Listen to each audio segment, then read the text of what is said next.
Madeline Price, 35, lived in a Spanish-style villa nestled in the hills above Santa Barbara, California. To the outside world, she had crafted a picturesque life, a career as a luxury event planner, catering to celebrity weddings, a marriage to a calm and composed man, and weekends spent sipping rosé in sun-drenched courtyards. Her Instagram sparkled with curated snapshots, flower arrangements, ocean sunsets, and perfect smiles. Her husband, Colin Matthews, 38, was a software architect for a cutting-edge clean tech startup based in Palo Alto. Stoic and gentle Colin had never been the life of the party, but he was the anchor that kept Madeline steady during her whirlwind career. They had met at a tech conference 6 years ago, and quickly fell into a rhythm, her spontaneity complementing his order. But perfection, as Madeline had come to learn, could become a prison. Beneath the curated perfection were quiet nights filled with disconnected conversations, dinners where the sound of silverware clinking against ceramic filled the silence more than words. Colin's emotional availability dwindled over the years as he buried himself in algorithms and deadlines, and Madeline, always yearning for connection, felt like she was married to a ghost. One night after a glamorous fundraiser she had coordinated for a Hollywood environmental nonprofit, Madeline joined her best friends at a rooftop lounge in downtown LA. The music pulsed, champagne flowed, and laughter echoed off the glass buildings. Surrounded by her high-powered friend, Aspantauer shower friend Sasha, an entertainment lawyer, and Bree, a startup founder, Madeline felt the ache of comparison. They seemed alive, unburdened. When Bree jokingly asked what Madeline would change if she could go back 10 years, Madeline laughed bitterly and said, "I probably wouldn't have married Colin. Honestly, it might be my biggest mistake." The laughter at the table paused. Then Sasha cackled. "Brushing it off, girl, we've all said that once or twice." But Madeline's smile didn't reach her eyes. What Madeline didn't know was that Colin had just pulled up outside the lounge. He had left his laptop charger in her car after she'd borrowed it for the event and came to pick it up. As he waited for valet, he heard her voice carry down the open stairwell from the rooftop, sharp, slurred, and unforgettable. He didn't go upstairs. He didn't text. He simply turned around and drove home. Her words burning a hole in his mind. The next few days passed in a blur, but the atmosphere in the Price Matthews household had shifted in an unmistakable way. Colin didn't confront Madeline about what he heard. Instead, he recoiled inward, like a tide pulling away from the shore before a storm. He stopped joining her for dinner, leaving polite notes about late-night meetings or deadlines. His goodnight kisses faded into brief nods. His presence in the house was as quiet as ever, but now it felt deliberate, like a man marking emotional distance with invisible chalk lines she couldn't cross. Madeline noticed. Of course she noticed. At first she convinced herself he was just tired. Work had been intense for him lately, and he'd hinted at an upcoming product launch. But the longer his coldness persisted, the more uneasy she felt. Her phone calls went unanswered. Her jokes, when they crossed paths in the kitchen, fell flat. And when she asked about his day, he would respond with a distracted fine before disappearing into his study. Rather than sit with the guilt or confusion, Madeline leaned harder into her work. Planning A-list events gave her the illusion of control, the perfect timeline, the perfect lighting, the perfect seating chart. Everything had its place, unlike the storm brewing at home. Then came Veronica Lee, a sharp, magnetic interior designer from Palm Springs, who had just moved to Santa Barbara and was introduced to Madeline through a mutual friend at an industry gala. Veronica, 42, had the kind of energy that made people orbit her: effortless confidence, piercing honesty, and a wild laugh that didn't care who heard it. They clicked instantly. Veronica became Madeline's confidant. Over glasses of Cabernet at a beachside wine bar, Madeline began to vent. First, about bridezillas and floral disasters, but eventually about her marriage. I don't know what we're doing anymore," she murmured, swirling her wine. "Colin doesn't talk. He just works. He hasn't touched me in weeks." Veronica arched a brow. "Have you told him how you feel?" Madeline let out a dry laugh. "It's hard to talk to someone who seems allergic to emotion." Veronica tilted her glass. "Sounds like you're already halfway out the door, honey. Maybe the real question is, do you even want to stay?" That night, the question haunted her. Did she? She came home to find Colin asleep on the couch, still in his work clothes, blue light from his laptop flickering across his tired face.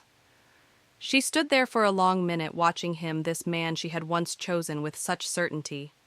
Now he looked like a stranger who had borrowed her husband's body.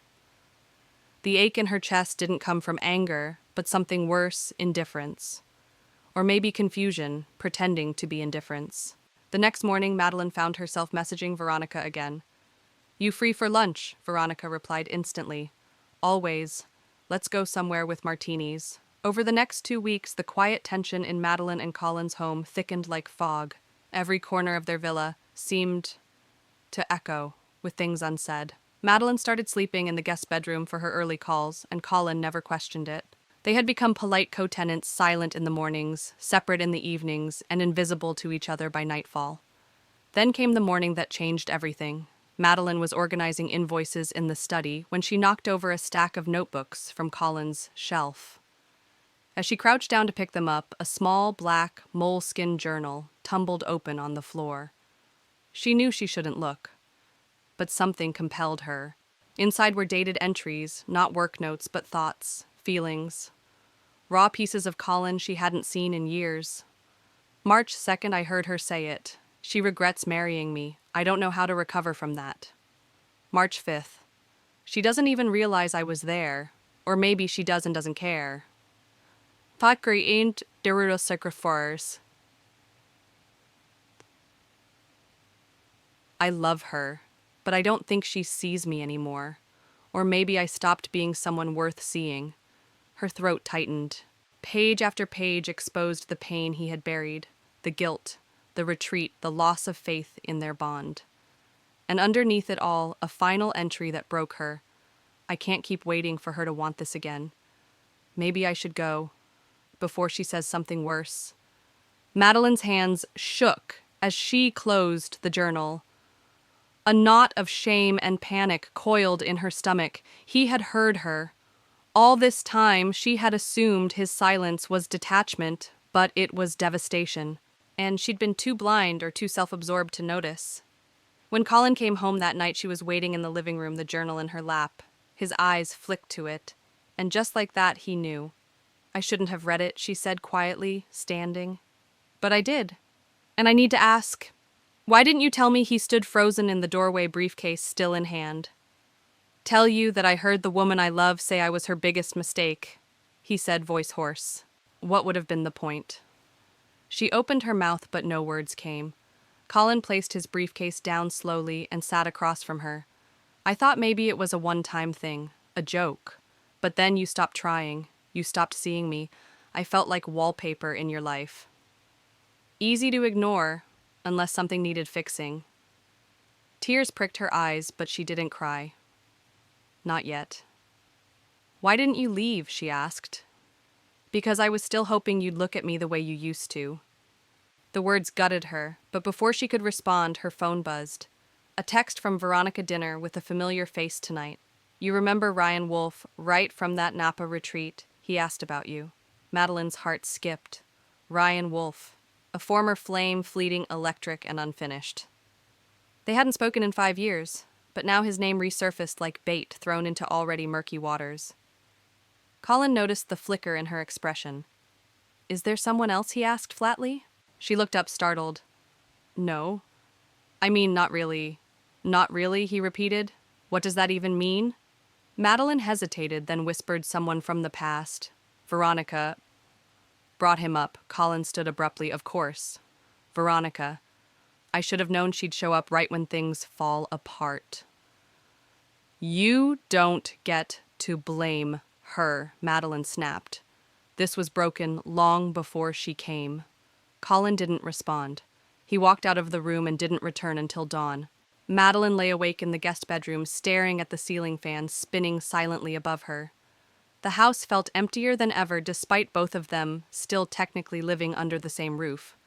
Colin hadn't said another word since their confrontation.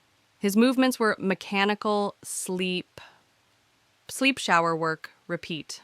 The man who used to leave post-it notes with silly drawings in her lunch bag now passed her in the hallway like a stranger. The next evening, Veronica showed up unannounced, her heels clicking across the marble floor like punctuation marks on a threat. She carried a bottle of vintage red and a wicked smile. "I thought you might need rescuing," she said, breezing into the kitchen like she owned it. "And maybe a little reality check." Madeline poured 2 glasses in silence. Veronica studied her friend with rare seriousness. "You look like a woman who's losing something she never appreciated until it was already halfway out the door." Madeline flinched. "That's cruel." "No," Veronica said, her voice softer now. "That's honest." They sat in silence for a moment before Madeline whispered, "I read his journal. He was breaking while I was out there trying to pretend I wasn't suffocating." Veronica sipped her wine. So what now? Madeline didn't know. She had built a life of polish and performance, of curated perfection, and somewhere along the way, she had forgotten how to be real, especially with Colin. She had wanted excitement, novelty, someone to make her feel alive again. And maybe that someone wasn't Colin, but maybe that had more to do with her than with him. Later that night, after Veronica left, Madeline stood outside Colin's study. The door was slightly ajar. He sat at his desk staring at his computer but not working, just sitting, waiting. "I need to talk," she said. He looked up, weary. "Okay." She sat across from him, folding her hands. "I said something awful, not just at that rooftop bar, but with my silence. With how I stopped showing up. I hurt you. I see that now." Colin didn't speak, but he didn't look away.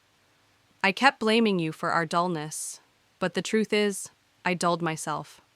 I stopped reaching for us." A long pause. Then he said quietly, "I stopped believing I was someone you'd reach for." She reached across the desk and took his hand. "I want to fix this, if you still want that too." He didn't answer immediately, but he didn't pull his hand away. The next few weeks became a series of slow, deliberate choices. They started therapy separately, then together. They shared breakfasts again, even if only cereal and coffee in silence. Colin showed Madeline his woodworking projects in the garage. She invited him to one of her small charity events, no pressure, just presence. Each interaction was a cautious dance, a rebuilding of trust in fragments. Madeline also responded to Ryan Wolf's invitation with a firm final message. "I'm working on my marriage. Please respect that." She didn't hear from him again. One morning, as they sat on the balcony watching the fog roll over the Santa Barbara hills, Madeline reached for Colin's hand and said, "Let's leave this place." Colin turned to her. "What do you mean, let's start over? Somewhere new. Not for escape, but for clarity. I want to build something real with you, again." A few months later, they relocated to Monterey, downsizing to a smaller coastal home with creaky floors and wild rosemary in the backyard. Madeline scaled back her high-profile clients and began working with local artisans, curating intimate, soulful events. Colin joined a sustainable housing nonprofit and started teaching coding workshops to underprivileged youth. It wasn't glamorous, it wasn't Instagram perfect, but it was honest. Madeline once believed that excitement came from novelty, from spontaneous nights out, charming new people, or escaping routine. But she learned that real excitement lives in rediscovery, learning to see what's familiar with fresh eyes, leaning into discomfort rather than running from it, and choosing again and again to show up, especially when it's hard. Marriage, like identity, isn't static. It evolves. And sometimes to move forward, you must confront the ugliest reflections of yourself. But if you're lucky, and if both hearts are still open, what feels broken can become something far stronger than it ever was.